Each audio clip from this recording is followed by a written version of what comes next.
Yeah, I agree. What's the biggest challenge you have with J.Rozario.com right now? Oh, there's so many of them. But I think um, it's an aspirational product, Okay. right? So it's not, think about it, right? It's not like I want shoes, so I'm going to come and buy from you, Yeah. right? I want shoes, I'll go and buy the cheapest one out there.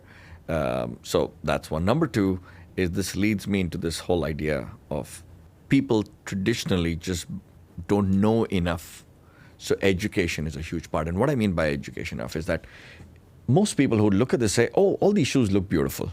Right? So I want to talk about this.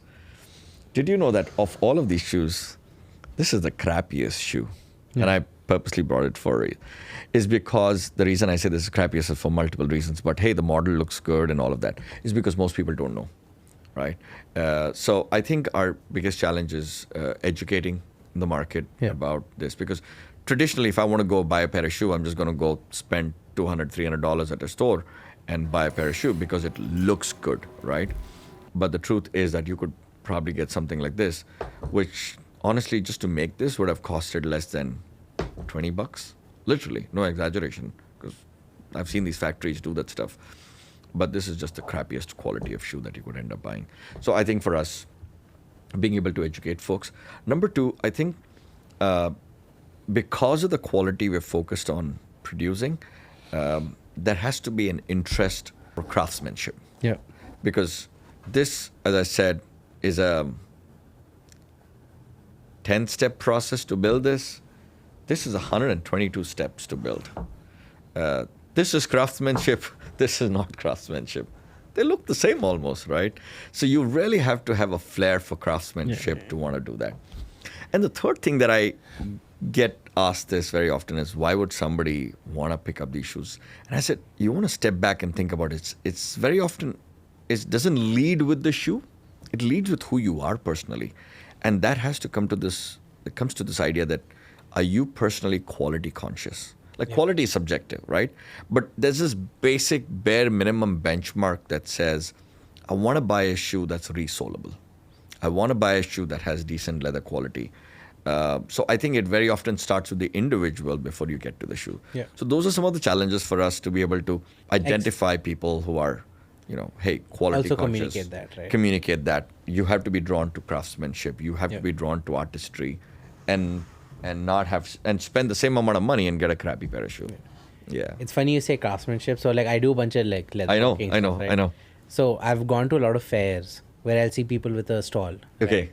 I'm like, okay, let me go see what they have. I don't know if this is just pessimistic in nature, but I'll pick up a wallet or a bag. I'm like, I can see that you didn't spend time stitching this. You didn't spend time finishing the edges. And Yes. I know I've only been doing it 3-4 years. Yes. So I don't even know everything that I can know.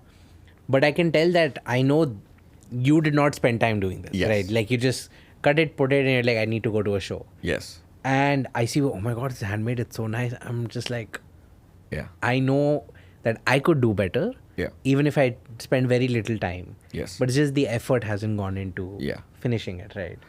And at that point, I'm like, people, again, don't know. They want handcrafted. They want a leather product, right? Yes. You don't even know what kind of quality leather. It could be grade C high. True. And you think it's leather, Exactly. but it's finished. Exactly. So it looks like good leather, right? Yeah. But yeah, like I said, this and this, you'll say, hey, the leather, they're both a leather. Yeah, they're true, but they're totally different quality of leathers. You're right. Yeah.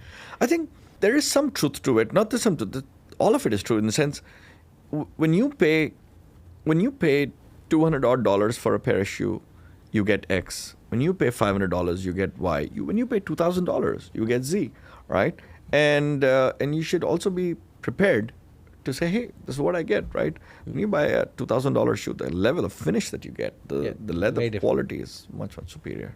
I had a friend who had a leather bag, and the handle patinaed. The handle was normal wedge tan color, and it patinaed. And she's like, oh, the handle's dirty now. I'm like, it's not. It's not.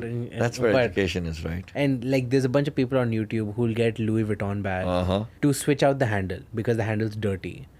It's maybe a little bit dirty, but like it's patinaed. Yeah. And it's lost its original color. Yes. But you don't need to put a new handle in there. No. But Yeah, that's what I'm saying. So you see, education is a challenge for us, especially in this. 80-90% of folks that you will see walk around with dress shoes, and of course, I hate saying this, but generally, one is the dress shoe is a dying industry, but also Goodyear welted shoes or resolable shoes itself is a dying industry in general. But you're right, because folks are not educated, not aware of it. And by the way, talking about brands like Louis Vuitton, great brand, but I'm not saying all branded are great quality. I mean, you'll be surprised how some of these big brands just sell you.